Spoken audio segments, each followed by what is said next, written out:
തിരുനാമകീർത്തനം പാടുവാനല്ലെങ്കിൽ നാവെനിക്കെന്തിനു നാഥ. അപദാനമെപ്പോഴും ആലപിച്ചില്ലെങ്കിൽ അധരങ്ങളെന്തിനു നാഥ. ഈ ജീവിതമെന്തിനു നാഥ. ഈശോ മിശിഹായ്ക്ക് സ്തുതിയായിരിക്കട്ടെ.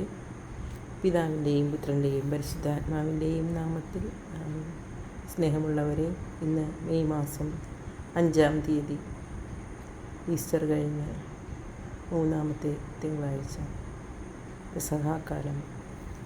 നാം സുഭാഷിതങ്ങളിലൂടെയും അപ്പസ്തോല പ്രവർത്തനങ്ങളുടെ ഏതാനും ഭാഗവും വായിച്ചുകൊണ്ട് സുവിശേഷം പ്രചരിപ്പിക്കുന്നതിനും സുവിശേഷം പങ്കുവയ്ക്കുകയും ചെയ്യുകയാണല്ലോ.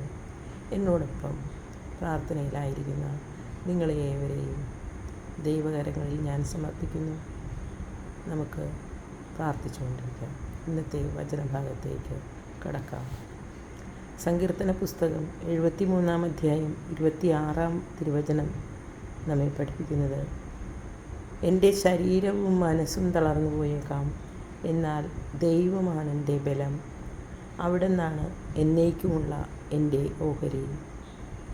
സങ്കീർത്തനം 73:26. എൻ്റെ ശരീരവും മനസ്സും തളർന്നു പോയേക്കാം, എന്നാൽ ദൈവമാണ് എൻ്റെ ബലം. അവിടെ നിന്നാണ് എന്നേക്കുമുള്ള എൻ്റെ ഓഹരി. സുഭാഷിതം 5-ാം അധ്യായമാണ് ഇന്ന് നമുക്ക് കേൾക്കേണ്ടത്. സുഭാഷിതം 6-ാം അധ്യായം വിവിധോപദേശങ്ങൾ എന്ന ഭാഗവും ദാമ്പത്യ വിശ്വസ്തതയും. അപ്പസ്തോല പ്രവർത്തനം 6-ാം അധ്യായത്തിൽ 7 ഡീക്കന്മാർ എന്ന ഭാഗം.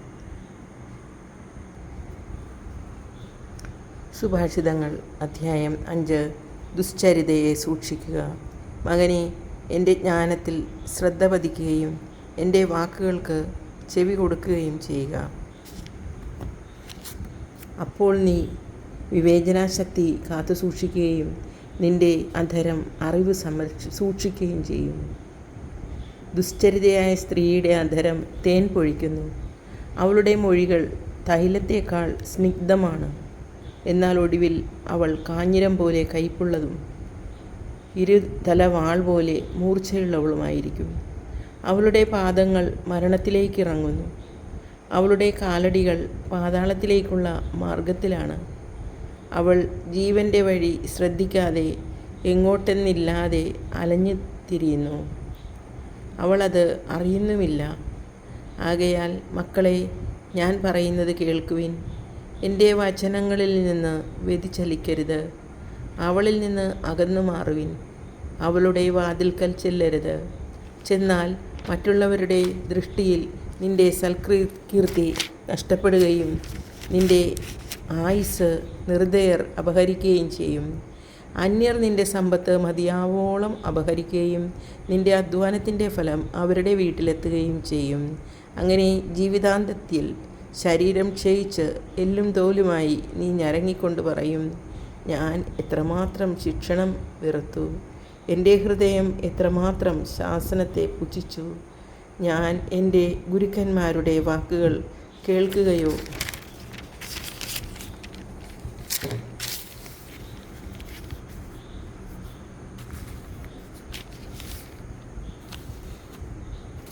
ഉപദേശങ്ങൾക്ക് ചെവി കൊടുക്കുകയോ ചെയ്തില്ല. സമൂഹത്തിന് മുൻപിൽ ഞാൻ തീർത്തും നശിച്ചവനെ പോലെയായി. നിൻ്റെ കിണറ്റിൽ നിന്ന്, നിൻ്റെ ഉറവയിൽ നിന്ന് മാത്രമേ വെള്ളം കുടിക്കാവൂ. നിൻ്റെ ഉറവകളെ മറനാട്ടിലും നീരൊഴുക്കുകളെ തെരുവുകളിലും ഒഴുക്കിക്കളയുകയോ? അവ നിൻ്റെ അടുത്തുള്ള അന്യർക്ക് വേണ്ടിയാവാതെ നിനക്ക് വേണ്ടി മാത്രമായിരിക്കട്ടെ. നിൻ്റെ ഉറവ, നിൻ്റെ യൗവനത്തിലെ ഭാര്യ അനുഗ്രഹീതയായിരിക്കട്ടെ. അവളിൽ ആനന്ദം കൊള്ളുക. അവൾ ചന്തമുള്ളൊരു മാൻപേട, സുന്ദരിയായ മാൻപേട തന്നെ. അവളുടെ സ്നേഹം നിന്നെ സദാ സന്തോഷം കൊണ്ട് നിറയ്ക്കട്ടെ. അവളുടെ പ്രേമം നിന്നെ എപ്പോഴും ലഹരി പിടിപ്പിക്കട്ടെ. മകനെ, നീ ദുശ്ചരിതയായ സ്ത്രീക്ക് വഴിപ്പെടുകയും സ്വൈരിണിയുടെ പക്ഷസിനെ ആശ്ലേഷിക്കുകയും ചെയ്യുന്നത് എന്തിന്? മനുഷ്യൻ്റെ ചെയ്തികളെല്ലാം കർത്താവ് കാണുന്നു. അവിടുന്ന് അവൻ്റെ പാതകളെ ശോധന ചെയ്യുന്നു. ദുഷ്കൃത്യങ്ങൾ ദുഷ്ടനെ കെണിയിൽ വീഴ്ത്തുന്നു. സ്വന്തം പാപത്തിൻ്റെ വലയിൽ അവൻ കുരുങ്ങുന്നു. ശിക്ഷണരാഹിത്യത്താൽ അവൻ മൃതിയടയുന്നു. വലിയ ഭോഷത്വം നിമിത്തം അവൻ നശിക്കുന്നു. കർത്താവിൻ്റെ വചനം. ദൈവത്തിന് നന്ദി. അപ്പസ്തോല പ്രവർത്തനങ്ങൾ 6-ാം അധ്യായം. 7 ഡീക്കന്മാർ. ശിഷ്യരുടെ സംഖ്യ വർദ്ധിച്ചുകൊണ്ടിരുന്നു. അക്കാലത്ത് പ്രതിദിനമുള്ള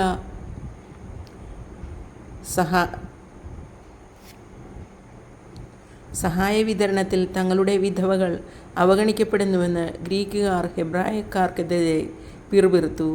അതുകൊണ്ട് 12 പേർ ശിഷ്യരുടെ സമൂഹത്തെ ഒന്നിച്ചുകൂട്ടി പറഞ്ഞു, ഞങ്ങൾ ദൈവ വചന ശുശ്രൂഷയിൽ ഉപേക്ഷ കാണിച്ച് ഭക്ഷണമേശകളിൽ ശുശ്രൂഷിക്കുന്നത് ശരിയല്ല.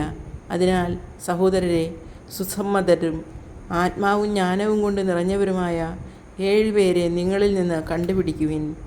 ഞങ്ങൾ അവരെ ഈ ചുമതല ഏൽപ്പിക്കാം. ഞങ്ങൾ പ്രാർത്ഥനയിലും വചന ശുശ്രൂഷയിലും നിരന്തരം വ്യാപരിച്ചുകൊള്ളാം. അവർ പറഞ്ഞത് എല്ലാവർക്കും ഇഷ്ടപ്പെട്ടു. അവർ വിശ്വാസവും പരിശുദ്ധാത്മാവും നിറഞ്ഞ സ്തെഫാനോസ്, ഫിലിപ്പോസ്, പ്രൊക്കോറോസ്, നിക്കാനോർ, തീമോൻ, പർമോനാസ്, യഹൂദമതം സ്വീകരിച്ച അന്ത്യോക്യക്കാരൻ നിക്കോളാവാസ് എന്നിവരെ തിരഞ്ഞെടുത്തു. അവരെ അപ്പസ്തോലന്മാരുടെ മുൻപിൽ നിർത്തി. അവർ പ്രാർത്ഥിച്ചിട്ട് അവരുടെ മേൽ കൈകൾ വെച്ചു. ദൈവവചനം പ്രചരിക്കുകയും ജെറുസലേമിൽ ശിഷ്യരുടെ എണ്ണം വളരെ വർദ്ധിക്കുകയും ചെയ്തു. പുരോഹിതരിൽ വളരെ പേരും വിശ്വാസം സ്വീകരിച്ചു. ദൈവത്തിൻ്റെ വചനം. ദൈവത്തിന് നന്ദി. സ്നേഹമുള്ളവരെ, ഈ നിമിഷങ്ങൾ അത്രയും എന്നോടൊപ്പം നിങ്ങൾ സഹകരിച്ചതിന് തീർച്ചയായും ദൈവം നിങ്ങളെ അനുഗ്രഹിക്കും.